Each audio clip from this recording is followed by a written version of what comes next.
Hey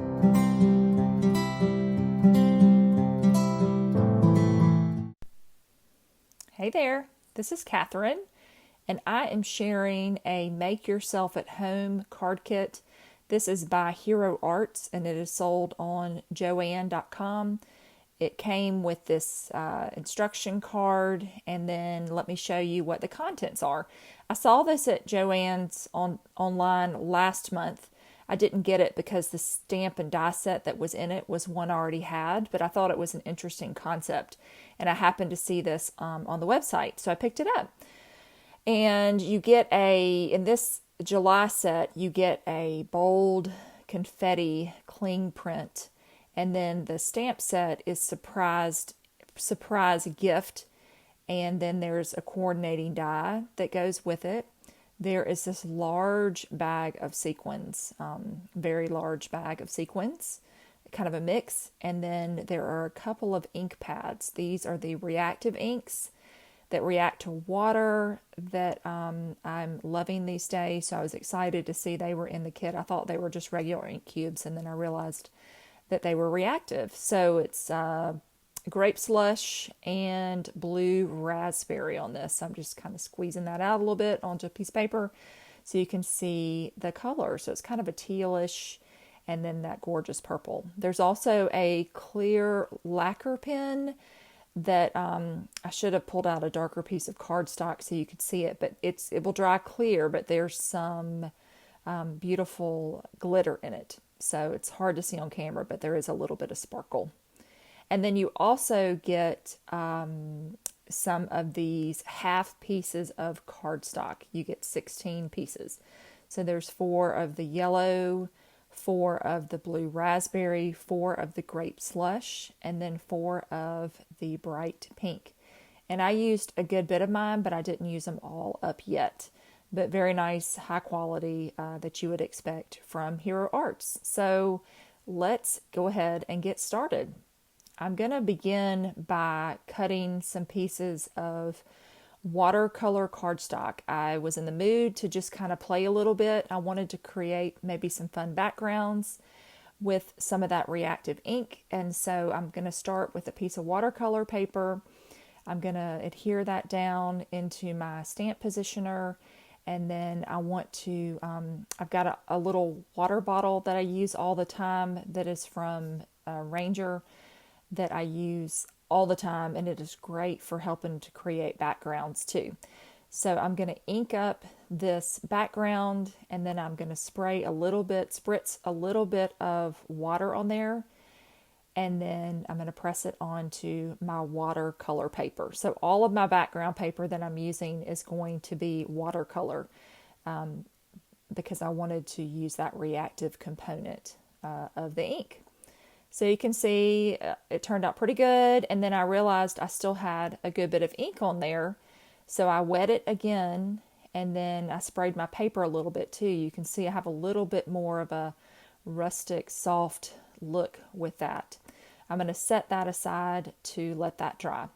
All right, I'm going to move on to another background. I'm just taking my ink cube and pressing it onto my paper, and then I'm coming back with that water bottle. And what I like about this water bottle, you may say, oh, everybody has a water bottle, but it is unique in that you can either get little,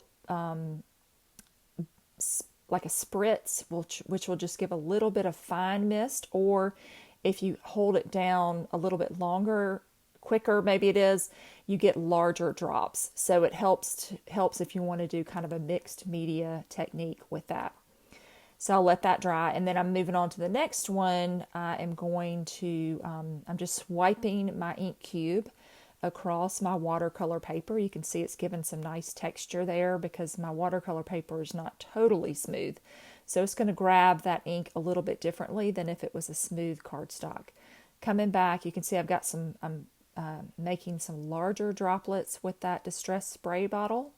And I'm letting it sit for a second. I've got some napkins that I'm going to use and to pick up some of that ink, and you get these nice little splotches on there. So that's kind of fun. I'm going to come back and add take a little more water off of there, I should say, and take a little bit more of that ink. I'm going to wipe down my mat, And then I'm going to do a little something with a stencil. I have this wavy stencil that came out a little while ago, but I haven't used it yet. So I decided to pull it out. I'm going to add these ink cubes to the glass mat. And I've got a little watercolor brush. And I'm just going to do a very loose painting. I'm just seeing if I've got it dripping all over the place. It stayed pretty contained. I probably, as I always say, I probably should have adhered down my stencil, but if you've watched any of my videos, you know I just always I don't do that stuff very much. When I make these videos, a lot of the time I haven't really planned a lot. I just kind of get flowing, and then what happens happens. And this is the case today. I was just kind of letting it roll and just playing.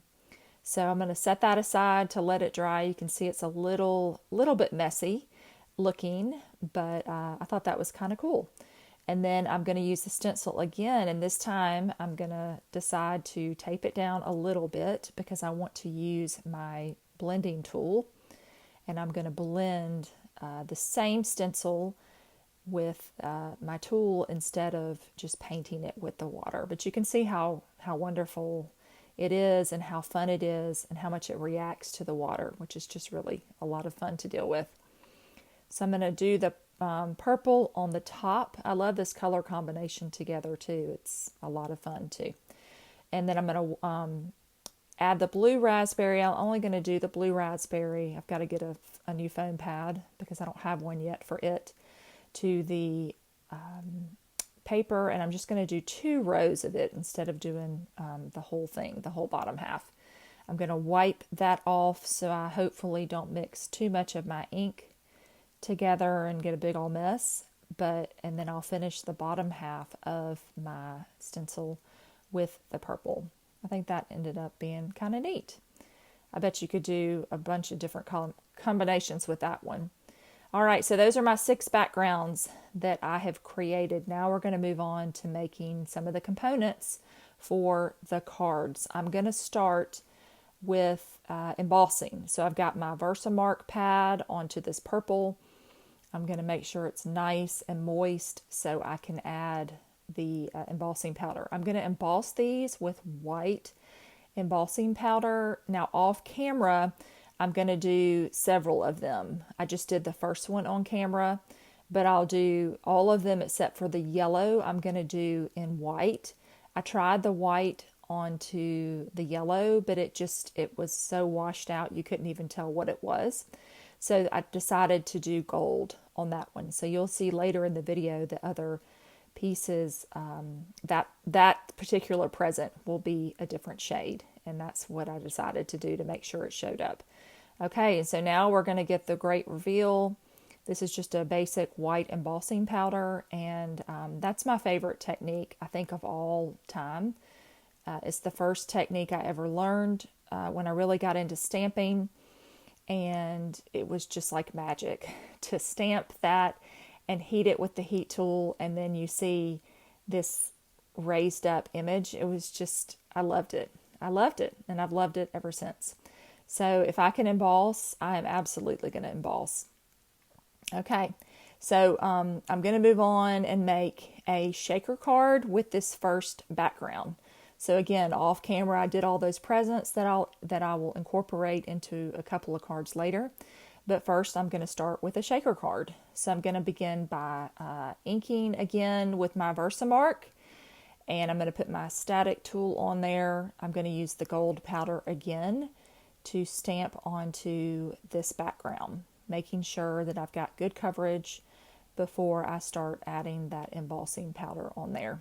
And that's where I love the stamp positioner, is for things like embossing. I can remember before I had one, I would stamp it, and honestly, sometimes it would take me 4 or 5 times to get it just right. And when I emboss, I really like to get it just right. So that stamp positioner, if you have one, you'll know it's a great tool for that reason, particularly for someone like me who tends to mess up her stamping. So I love that I get to go again and I can make it and not have to do the embossing 10 times before I get it right. So I've got that embossed. I added a little bit of the confetti and the star You'll see this frame, this wood grain looking frame, that is also Hero Arts. I've had it forever.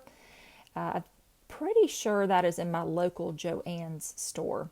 That is one of the items that they have in store for us. They've added some Hero Arts over time, and I'm pretty sure that is a frame set that they have in store. I've really enjoyed it. I love a good frame.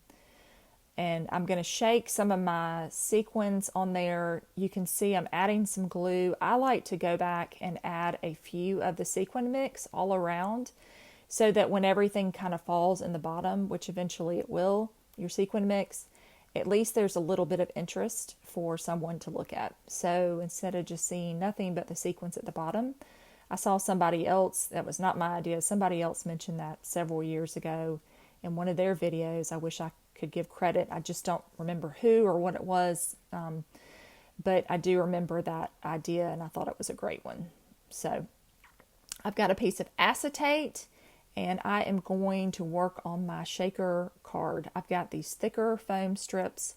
I have a couple of different foam strips that I use to create shaker cards, and I knew that I had a frame this time a little bit wider, so I'm going to use that. I'm going to fill in any gaps with the little tiny pieces of foam. I don't have any really tiny beads or anything. Sometimes I'll have tiny beads in my seed mix, and you would need to absolutely make sure that that is blocked or it's going to come all out of your card. So I've got that on there. I'm going to add my static tool around the edge to keep it from hopefully sticking all over the place. And then I'm going to lay that on top of my card. And I've got some nice shaking going on. I'm going to come back and add the frame I'm just going to glue down those edges. You can sometimes see a little bit of the glue because it's got that cool wood grain, but it will dry. This glue dries clear, and that's one of the reasons I like it so much. So I'm just kind of placing it on there to make sure that it's going to fit where I want it to. I'm going to let it dry for a second and adhere really well to that acetate. And then I'm going to come back. I did just choose to use a white card base on this, so I didn't have to waste a colored card base, since I knew that that frame was going to cover most of my card. Okay, I've got another one of these bold prints, the confetti bold print. I've got this white strip die that you can see. That is from Paper Tray Ink. I have had that for many years. I'm not sure if it's still available. I'll link it if it is, but I've had that for a long time, and it's great for cutting strips. And then I just decided I would use it to cover up that confetti. It's just kind of a fun surprise. And speaking of surprises, I'm going to stamp that sentiment onto a piece of the yellow cardstock, and then I'm going to come back with my little We Are Memory Keepers and trim it down to fit in between the bottom of the present and the top of the present. Okay, so I'm going to come back and glue this cover plate down onto my piece of paper. My piece of paper is a little bit smaller than the cover plate, but it certainly fits on the top, so there's just a little bit of overage on the edge. But since I'm gluing all that down, you won't be able to see that. Okay, and again, I'm gluing this to a white card base because I don't want to waste any of that gorgeous cardstock from the Hero Arts kit. Okay, so I've got that trimmed down. I've got this last little piece to do. You can see that it works really well to cut tiny little pieces. And then I'm going to use I think they're called wobble, and I've had these forever and ever. I really have. I know I've had those at least 10 years. And then they kind of went out of style, and now they're back in style. So I thought that was kind of funny, but I had it long enough for them to go out of style and come back into style in popularity. So I'm going to put that large one on the bottom.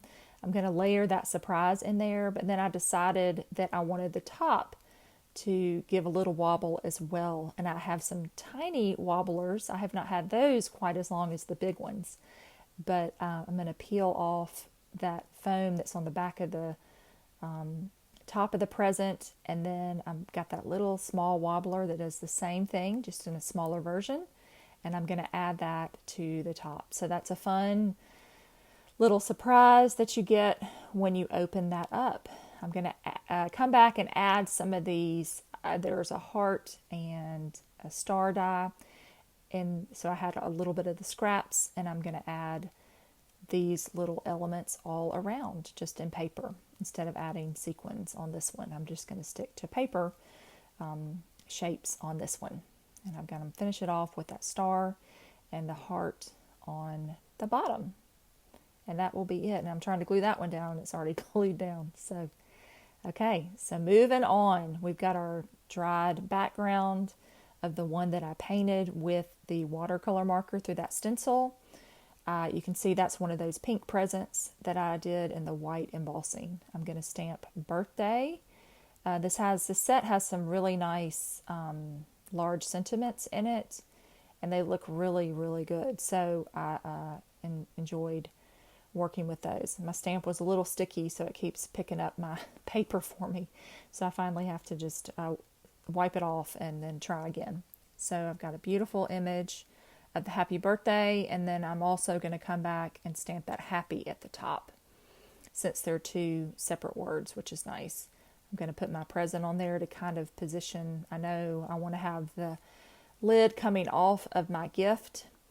And I could see this at Christmas time, thinking of gifts. You do this in Christmas colors and just change your sentiment and your color scheme. And you could do a fun card with these gifts. Maybe add a little tree die or something, or a stencil of trees in the background. And you've got a whole different thing. You don't have to make it just about birthdays and presents. So I love that with just changing colors, you can get different things in card making. So I've glued this onto a piece of the grape slush and then onto the bright pink cardstock. And I'm going to add some foam to this. Coming back, that's that foam sheet that I use all the time, the 6x6 from Stamps of Life. I enjoy it because when I have a larger image like this, I don't have to use so many little foam squares or dimensionals. And then I'm going to add the last little piece of foam to my birthday strip. I'm just putting it to the edge, and then I'm going to come back and add some sequins from that sequin mix.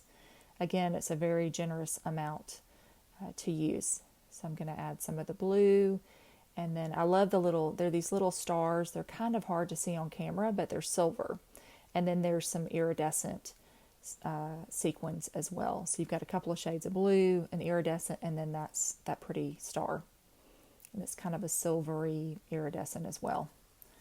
And that's it on that card. So moving on, we've got another one of the backgrounds with that cling mount background that I sprayed with the water on the reactive ink. So it has kind of a fun look to it. I'm stamping Surprise in black onto this panel, and then I'm gonna add this to a yellow card base. I love the yellow card base. It's so pretty. I feel like it's maybe Lemon Fizz or something like that. I need to look at the color, but it's a gorgeous shade of yellow. And then now I've got a purple present to work with, and I'm going to add foam to it to pop that up. And then I'm going to, I decide on this one, I got to trim that foam down, but I'm going to keep my present closed on this one. I don't think I had done one at this point necessarily where it's just kind of closed. So it makes a beautiful, centerpiece, focal point of your card to have that fun present there. I'm going to come back and add some sequins at the top and the bottom. And I just used one blue, and then I decided that it just looked strange. It stood out too much. And so I'm going to go back and change it to that iridescent sequin and add a little bit more glue. And you get a little bit of sparkle, and it wasn't too distracting. Okay, now we're moving on. This little punch out here in white, the shaped piece, is from a Stampin' Up! Punch that I've had for a while. I wanted a shaped piece, and I just punched it out of white cardstock, stamped the woohoo, and now I'm going to add some of the confetti and a star using the reactive inks. So I'm just going to ink those up, and then I will repeat the same process with the star at the top, and then I'll do the ends as well. and just loving the color of these inks. It was just a lot of fun to play with them, and I enjoy the color combination they put together for this. So the ends, I'm going to add just a little bit more confetti in that blue. And then I've got my sentiment ready to go. You can see I'm going to pull out that background that's got the stripes where I just pulled the ink across the paper, spritzed it with a little water, and it turned out to be pretty fun. And then there's that yellow package I referenced that has been embossed with gold. And I'm just making sure my foam fits, and the gold looks really, really good on there. So I'm glad that worked out because I loved the yellow. And I didn't really want to use black, but I wanted to use some sort of color, and the gold worked out just fine. And then I'm coming back again with a few more of the sequins. And you can see I still have a very generous amount. Even doing one shaker card, there's still plenty left. So I'm just going to kind of laying out where I'm going to put the sequins and which ones. There's a solid kind of blue one, and then there's more of a see-through blue one as well. So there you go. Okay, and now we've made it to the final card. I have already stamped Happy and Birthday with the grape slush, and I have also stamped, colored, and die cut this last present. I'm going back and adding the confetti, and there are these little stamps that kind of have movement, little whoosh sort of on the side. So it's really cool. It makes the present look like there's something coming out of it. So I decided to do that in purple, and then I'm going to add one more bit of the confetti. And I think this is my favorite background. I'm not sure. I really like that other one with the stripes too, but this just ended up being kind of neat looking, and just by squishing those inks on there, had a lot of fun. I just had fun playing. Sometimes you just want to play with your inks and get messy, and that's what I did today. So I'm going to add some foam, but then I decide that I didn't want to pop up this last card. I just wanted it to be flat. So I'm going to peel back that piece of foam, and now I'm going to come back and just lay this directly onto my watercolor cardstock and finish that off. I don't think it needs anything else. So there you go. All right, so you've made it to the end of the video. If you're still with me, I so appreciate you watching. Here's a recap of the 6 cards I made, including that shaker card. So I hope you'll check out this kit from Hero Arts. It's available at joann.com. I've linked it in the description. Be sure to subscribe if you like this kind of thing. And I look forward to seeing you soon. And I hope that you're well, and I appreciate all your support watching my channel. Have a great day.